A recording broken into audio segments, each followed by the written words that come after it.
And it's a very complex issue with many inputs across industrial, societal, cultural, and geographic areas. But we are going to jump right in and look at a few different topics under this, including food waste, sustainability, and technology. Science fiction has always provided us with plenty of novel solutions to life's mundane ideas, and in the food realm, there's no exception. We have hydrated pizzas that come out of voice-activated ovens in one story from back in the late 80s and 1980s. Sound familiar? Siri? Alexa? There's also concepts where the machine will read your mind and then simply produce the food that you crave the most. It's donuts, right? Donuts? But what I often see or read or find in these sci-fi adventures is that the food pretty much looks like the food we're eating today. And to me that suggests that the food of the future is not simply going to be replicated in a food pill. And so throughout history, as civilizations have grown, we've also grown a lot more food. And as we grew more and more food, we had people with more and more access to that food, and then so we had more and more mouths to feed. Well, there's also been a great divide in that food from the wealthiest living high on the hog to subsistence farmers eking out a living and eating the most meager of foods. And that's also going to be the future of our food. There's everyday cuisine, and then there's haute cuisine. And tonight we're going to look at some of the issues from everyday food, whereas haute cuisine is always going to have a high amount of waste, a high amount of cost, and appeal to a rather narrow market. The advantages of food production vary greatly throughout the world, and we have food deserts, we have people that subsist, we also have an abundance in other areas. But for us here today, we're going to be looking at a population boom across the whole world to the tune of about 10 billion people by 2050. And to feed all these extra mouths, we're going to have to come up with new ways to address food and do that in half the amount of time. And some predictions suggest doubling the amount of food. So a big part of the problem with food is food waste. Currently, statistics show we throw out about 40% of the food grown for human consumption. Well, if we can look at some of those areas, we could probably have a big part of that solution to feeding the excess of 2 billion people from now until then. And so in the years leading up to just last year, we've had this trend of more and more people eating out of their household. And so they're eating at fast casual or fast food or fine dining, and they're spending less time and less money cooking and eating at home. In the year 2016-17, the USDA household statistics showed that there's about $766 billion spent in the restaurant sector, which is $140 billion less than in the money spent on household groceries. And so this trend is continued to where now it's over the tipping point and more people eat out than they eat at home. Well, the onus has now come to chefs because the people, they're consuming food, and then whatever is coming back from that food production, it has to go somewhere or is being diverted into landfill. So chefs now have the onus of reimagining food. And so we've heard of nose-to-tail dining. Well, now we have root-to-stalk dining as well. It's an example of taking the broccoli leaves and turning it into what I term brassica mustard. And so chefs will take foods that are non-traditionally used as food on a plate, and they're going to be reimagined and elevated to gourmet status. Chefs are also using technology to divert food from landfill by looking at the portions that are coming back from the dining room and adjusting that. So in the future, we'll have more appropriate portions of food on our plates. They're also using technology to manage inventory so we don't have an excess amount of food contributing to spoilage. And then we're using offcuts and bycatch as well.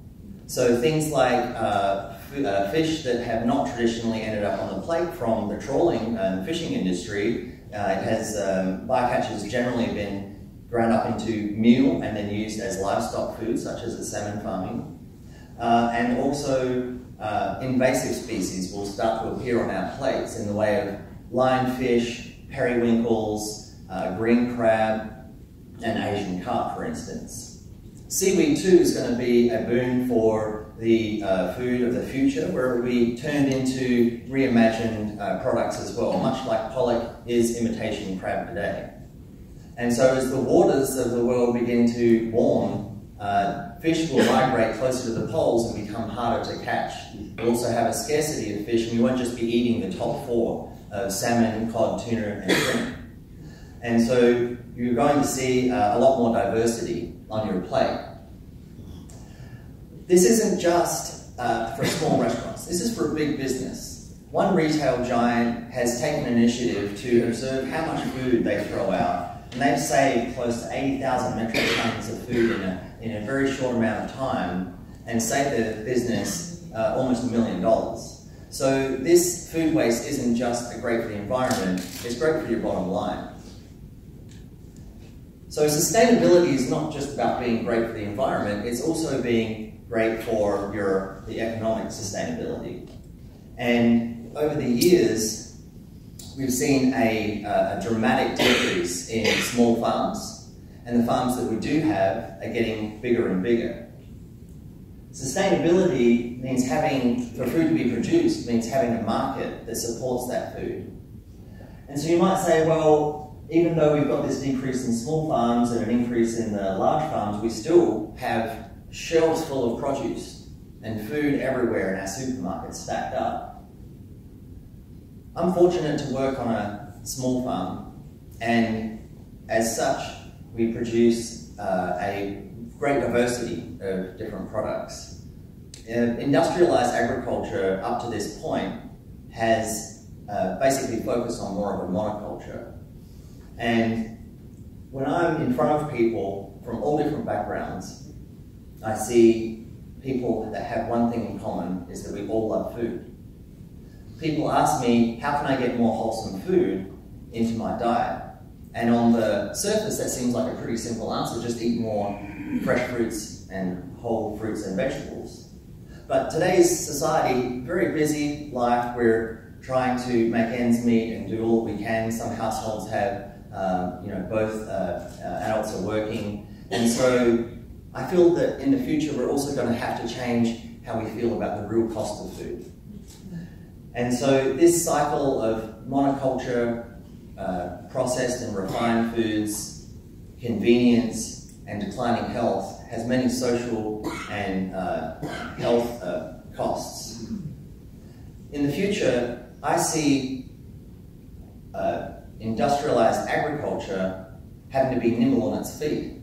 Consumers in droves are turning away from their Kool-Aid, and trends towards clean label contents, transparency in manufacturing, down to the packaging, as well as more nutrient-dense foods. And so I think that in the future we can see all products, whether it's a raw product, whether it's the packaging, or whether it's a processed TV dinner, aiming to meet all of these needs. So now we get to the fun part, food and technology. Urban farming has some advantages over rural agriculture, and a lot to do with the fact that it's actually in populated areas where the produce being consumed is being consumed in that area and not transported from miles away. And so we have less of a carbon footprint. It can also have a negative carbon footprint if the energy used to maintain the pumps for the water cycling systems and the lighting comes from renewable sources such as wind and solar, or even geothermal. But it's not just the farms themselves, but into our everyday structures. And as architectural and building technology increases, we'll have advances to where food will be grown and produced an arm's length away no matter where we are. But we won't just be building buildings that are green, we'll be building soil. Remember all that food waste that was being diverted from landfills is now also being used to create compost. And what we'll find is that soil, and as we become more understanding about the intrinsic nature of microbes and bacteria in our lives, that soil is a vital part of farming. The complexity and flavour and fortification that soil provides will be a part of our future. If we look at supermarkets today, it's a land full of just products laid out on the shelves in the hopes that, in the possibility that someone's going to buy it. Well, in the future, farmers are going to take advantage of the Internet of Things and the connectedness of the advancements in technology to where we can virtually grow to order. And you'll find, perhaps envision a future where there'll be a list of seasonal available produce that can be delivered straight to your house, straight from the farm, not from a warehouse. And so you'll have fresher, histamine-free produce that's travelled less distance and be a healthier, more wholesome product. So in the future, supermarkets, instead of being a consumer wasteland, will actually have, instead of the processed foods in the middle aisles, we'll have classes of education in the way of food, cooking, culinary, gardening, and nutrition. Supermarkets will become places for social interaction. So, who likes snacks? I love snacks. Well, snacks too, instead of being produced in a facility thousands of miles away, we're taking advantage of 3D printing in your house with specialized formulations to your desires, or even at the supermarkets themselves. So we'll have a fresher product that is custom designed for you. This is actually a photo from today's technologies.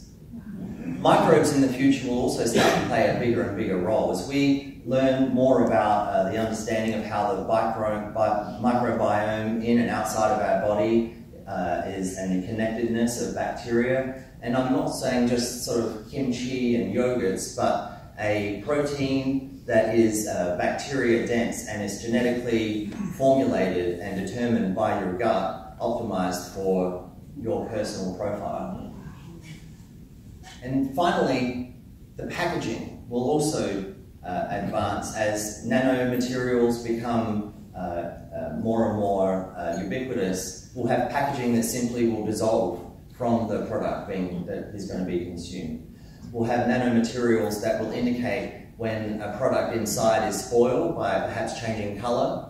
The packaging will also have detectors in it that will let you know if a product has been recalled, and it will be easy to identify that product. And the packaging will also decay once the product is out of date.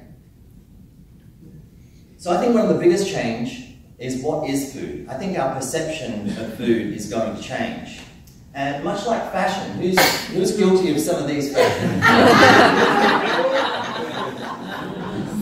And so too, fashion trends come and go, food trends come and go. Is anyone on the Atkins diet? Hands up, Atkins diet. Oh, South Beach diet? Okay, not so much.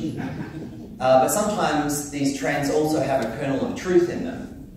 Here's some Jell-O salad, not something we're really into these days. But is anyone on a non-medical gluten-free diet at all? And so a few people. And so too, in the future, I think that this is going to be a little more relevant. So earlier tonight, some of you were brave enough to try the snacks, which insects, and applaud your bravery.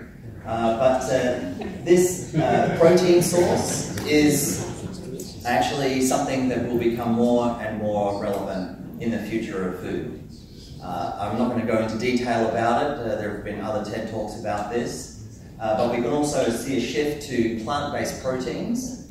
And you've probably seen over the decades, obviously, soy-based proteins such as tempeh and tofu But today's producers are really appealing to the carnivorous amongst us, and they're producing meats that not only taste and look and have the aroma of meat, but also the cooking characteristics down to the juices that might come out of let's say, a burger. And so as these technologies advance, the transition to a plant-based diet will become almost imperceptible. You are what you eat, and tell me what you eat and I'll tell you who you are, provide the very real basis for what a civilization is.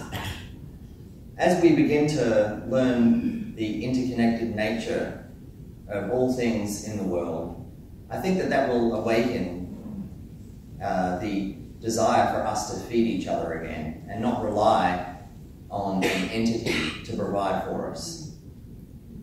There's something uniquely satisfying about eating a crisp, sweet, tart apple or a big, juicy peach fresh off of and ripe off the tree. And these things we can't replace. We need to make more room for them in the future. Whether it's finding food together, making food together, or sharing food together, I believe the future of food will be rich not only in flavour, but in meaning. In the 20th century, in the hardest and leanest of times, Victory Gardens provided about 40% of the fresh fruit and vegetables to society all across the Western world. And I see it turn back to that can-do attitude. And we can see that in the way of container and raised bed gardening taking the place of concrete landscapes and expansive lawns. Will we contain algal cells in our bodies that will convert sunlight into energy? Perhaps in the future. But I do see in the future healthy, diverse, and nutrient-dense foods that are created abundantly and sustainably for every hungry body. And now I'll leave you with a few words to take us into the future. Remain calm and carry on.